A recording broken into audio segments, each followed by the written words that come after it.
Hari ini saya melakukan pengecekan kualitas buah yang diproduksi oleh tanaman yang saya budidayakan. Nah, ini adalah tanaman jambu siumik pala tentunya. Sekaligus saya mengecek tunas-tunas baru apakah sudah mulai terserang hama, dan ternyata masih belum perlu untuk dilakukan penyemprotan. Lalu kualitas buahnya pun masih cukup baik, sehingga belum perlu melakukan penanganan seperti halnya melakukan penyemprotan hama ataupun pemberian pupuk. Jika berbicara tentang plastik apa yang saya gunakan, merek apa yang saya gunakan pada pembungkusan ini, mengapa saya menjelaskan perihal ini? Karena beberapa kali ditanyakan tentang merek ini. Pada dasarnya hal ini sudah saya pernah jelaskan pada video-video saya sebelumnya, bahkan ada lebih dari satu, kalau nggak 2, 3.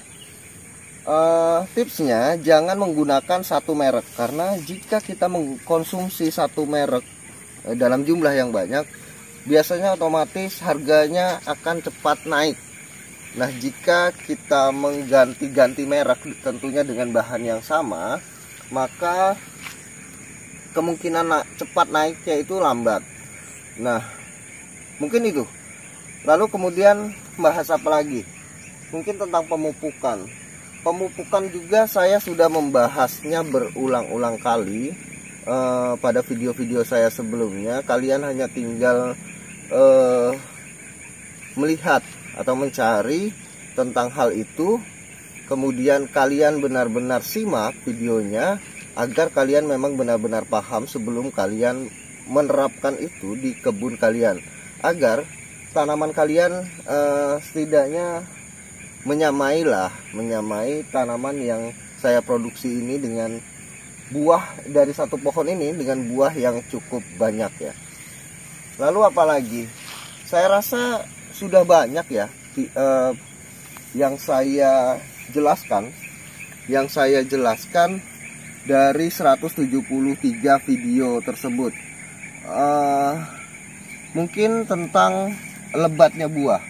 Nah, lebatnya buah ini bisa dipengaruhi oleh beberapa faktor. Yang pertama adalah kurangnya nutrisi pupuk yang diberikan kepada tanaman. Lalu kemudian seperti ini.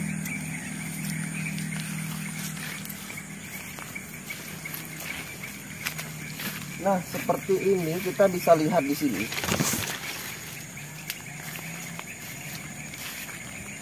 Bisa lihat di sini, ini adalah buahnya banyak, yang belum dibungkus pun masih ada, terus menerus sambung menyambung menjadi satu. Nah, seperti ini masih banyak. Tapi permasalahannya pada tanaman yang terlindung oleh tanaman lain, sehingga tanaman tersebut asupan mataharinya terhalang oleh tanaman lain. Seperti halnya ini. Ini tidak langsung menaungi tanaman ini. Tidak langsung menaungi tanaman ini, tapi efeknya buahnya kurang. Nah, asupan matahari sangat penting, karena ini bisa kalian lihat sendiri di sini buahnya sangat banyak. Ya kan? Kemudian yang sini jarang, karena terlindung oleh sinar matahari. Nah, ini permasalahannya jika kalian berbudidaya tanaman di sebelah hutan ataupun di sebelah lahan milik orang lain yang tidak digarap.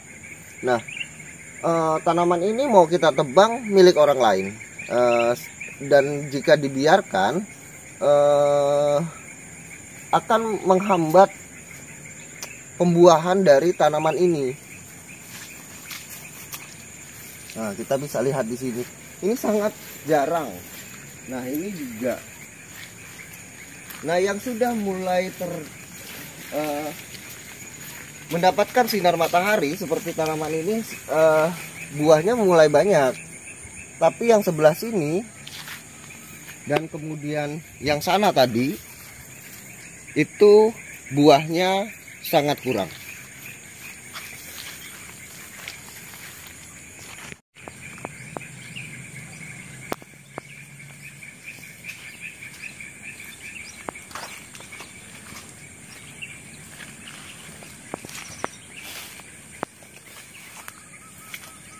adapun faktor lain penyebab kurang lebatnya ataupun tidak lebatnya buah pada tanaman jambu ini ialah asupan air.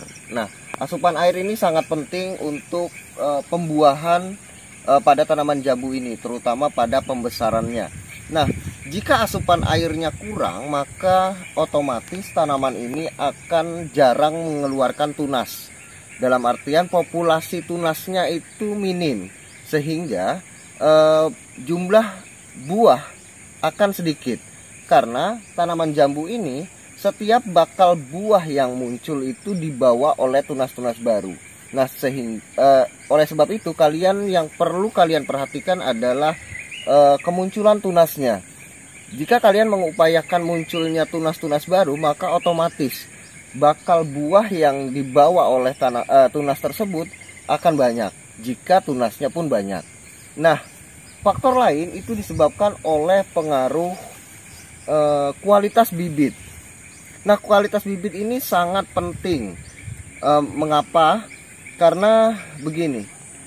Adapun faktor lainnya penyebab kurang lebatnya buah pada tanaman jambu ini diakibatkan oleh asal-usul bibit.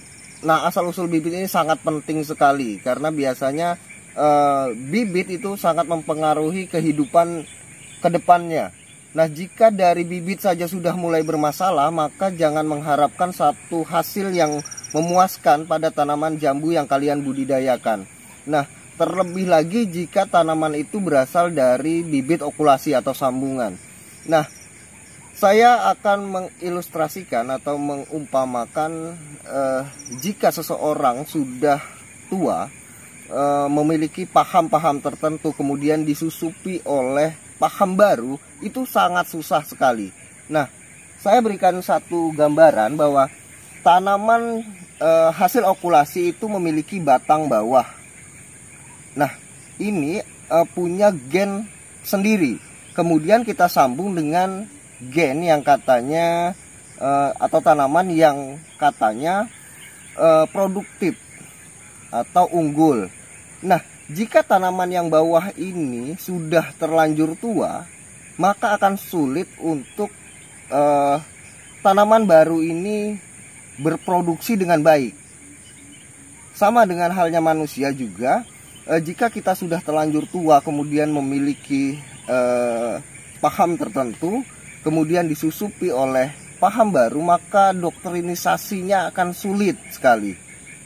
Bahkan dominasi dari gagasan ataupun idealisme lama itu sangat dominan.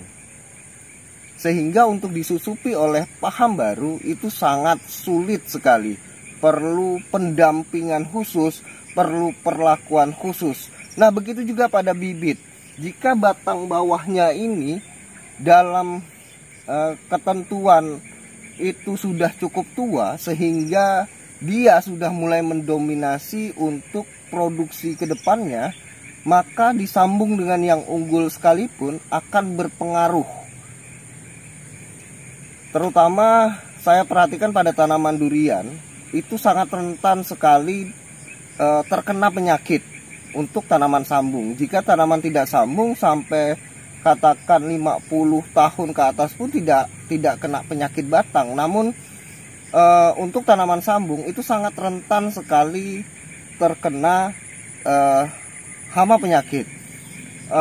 Begitu juga kualitas rasa buahnya itu sangat sering berubah-ubah. Apalagi tanaman jambu ini,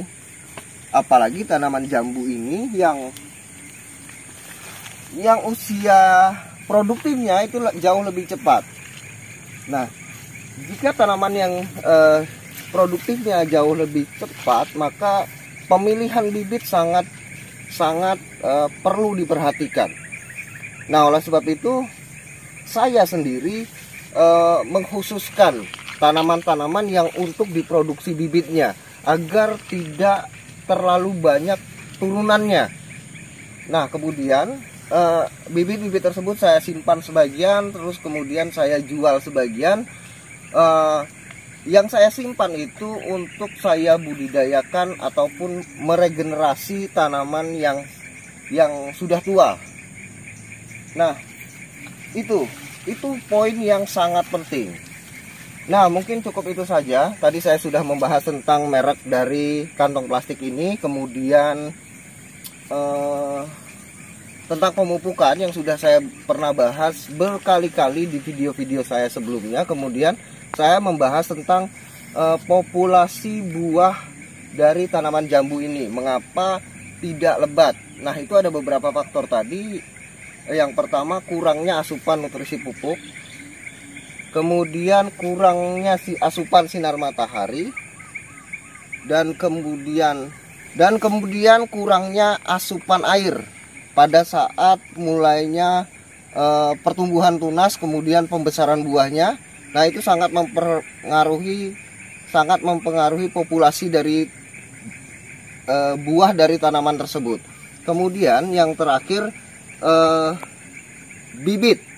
Nah, bibit sangat mempengaruhi populasi buah ataupun lebih ke arah penyakit-penyakit pada tanaman yang kita budidayakan. Lah, mungkin satu lagi yakni pemangkasan. Nah, biasanya tidak dibarengi dengan pemangkasan pada saat pemupukan, kemudian pada saat pembungkusan buah. Nah, jika tidak dibarenginya dengan pemangkasan, maka tanaman tersebut juga tidak akan memunculkan tunas-tunas baru yang membawa bakal buah, karena akar bekerja hanya untuk pembesaran buah, sehingga fase vegetatifnya itu terhambat. Nah, oleh sebab itu pemangkasan sangat penting pada saat pemupukan, kemudian pada saat pembungkusan buah. Nah, ritmenya pemupukan itu sebenarnya pada pembungkusan buah, kemudian pada pemangkasan juga. Nah, itu harus balance. Nah, itu akan saya ulas lebih jauh lagi pada video lainnya. Oke?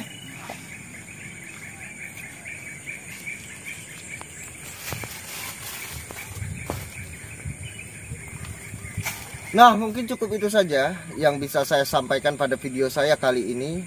Mudah-mudahan bisa bermanfaat untuk kalian yang mau berbudidaya tanaman jambu atau yang sudah berbudidaya tanaman jambu namun masih memiliki kendala-kendala tertentu. Terima kasih banyak sekali lagi. Salam buat keluarga Anda di rumah. Saya Adi Sulaksono. Sampai jumpa.